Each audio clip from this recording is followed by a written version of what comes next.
Hello, my name's Rick Giles. For those who don't recognise me, I'm the father of a young family and the name behind a Facebook group some 9,000 strong and growing, launched by me when I came out in favour of using capital to benefit society. Thank you Amnesty on campus for inviting me to help spike the volleyball for this annual debate. It's a very important one to have and I trust you all to enjoy it and have fun tonight. Let me begin this evening's topic as a typical, predictable libertarian would by checking what we mean by rights. Are rights the same thing that the New Zealand Bill of Rights or Human Rights Act say they are? Well, of course not. Ask John Minto, he's here, and he'll tell you about South Africa, where those fighting for rights were fighting against the law. Sometimes it is the enforcement of the law, not its violation, which transgresses rights. In New Zealand's past also, transgressing rights was legally enforced. Ask yourself what you think about women's suffrage, our historic racism against the Chinese, corporal punishment and child assault, that is smacking. In other words, all of which used to be the law but no longer are. Suffice to say, law and rights are not the same thing. As I learned when I studied here at Auckland University, which is not where I am now, but that's where you're watching, about 8 years back now, the rights that people fight for come into two categories, positive and negative rights.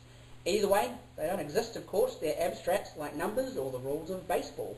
You can measure physical properties in nature, but nobody can open up a human body and find where the rights are inside, somewhere northwest of the femoral artery, perhaps, or below the heart. No. So, debating what rights are is like talking about what colour a number 5 is, or whether Bilbo Baggins liked pineapple lumps.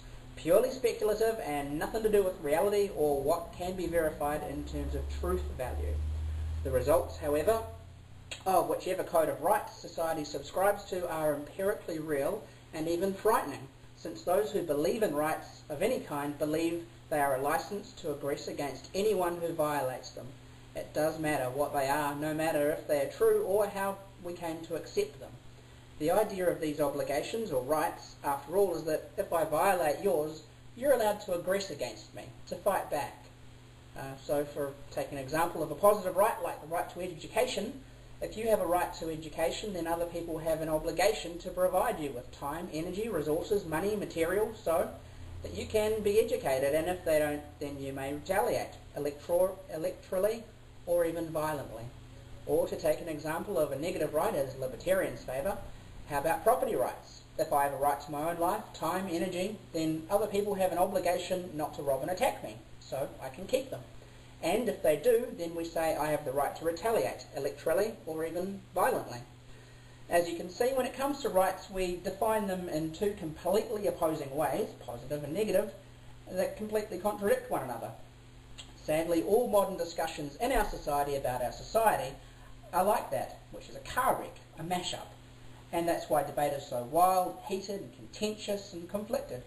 Nobody that I know is seriously talking about the moral principles based on objective reality.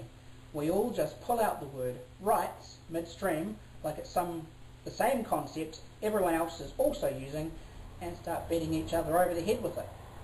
Abuse and irritability are all that you're left with to transact in. Or there's the increasingly popular choice of apathy.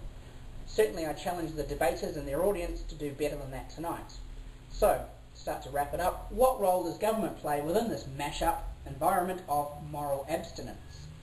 While everyone's got their eye off the ball of philosophical principles about what rights are, it's having a field day, of course. I don't need to tell you, an Amnesty International crowd, about the modern tragedies of torture, internment, imprisonment, famines, beatings, executions, ethnic cleansing, wars, perpetuated by modern government. We know, don't we, that the states of China, Soviet Union, Cambodia and so on have murdered tens of millions, far more than have died in private sector crime. Governments of the world have taken a great advantage of the lack of moral clarity we all share about rights to do nothing more than seek power and impose their own agenda. Coming now finally to the question, how about the current New Zealand government then, and is it doing enough to promote human rights? Answer, oh yes. The John Key Executive, thanks to the Canterbury Earthquake Response and Recovery Act, can extend or modify any New Zealand statute right now. Seems a bit arbitrary? Not unlike the demise of the Canterbury Regional Council, ECAN, which the current government simply sacked. I'm also worried that next month, Auckland will be amalgamated into an anti-competitive super city that occurred very fast and very unwisely.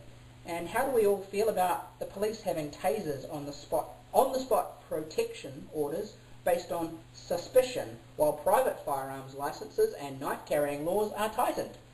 What new powers are around the corner next year when New Zealand hosts the Rugby World Cup?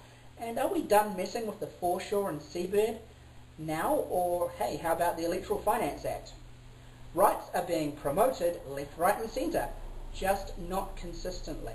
The only consistent thing about governments and the use of rights is that they use them to exploit people. The only rights a politician does enough to promote are his own. Don't trust government. Thank you.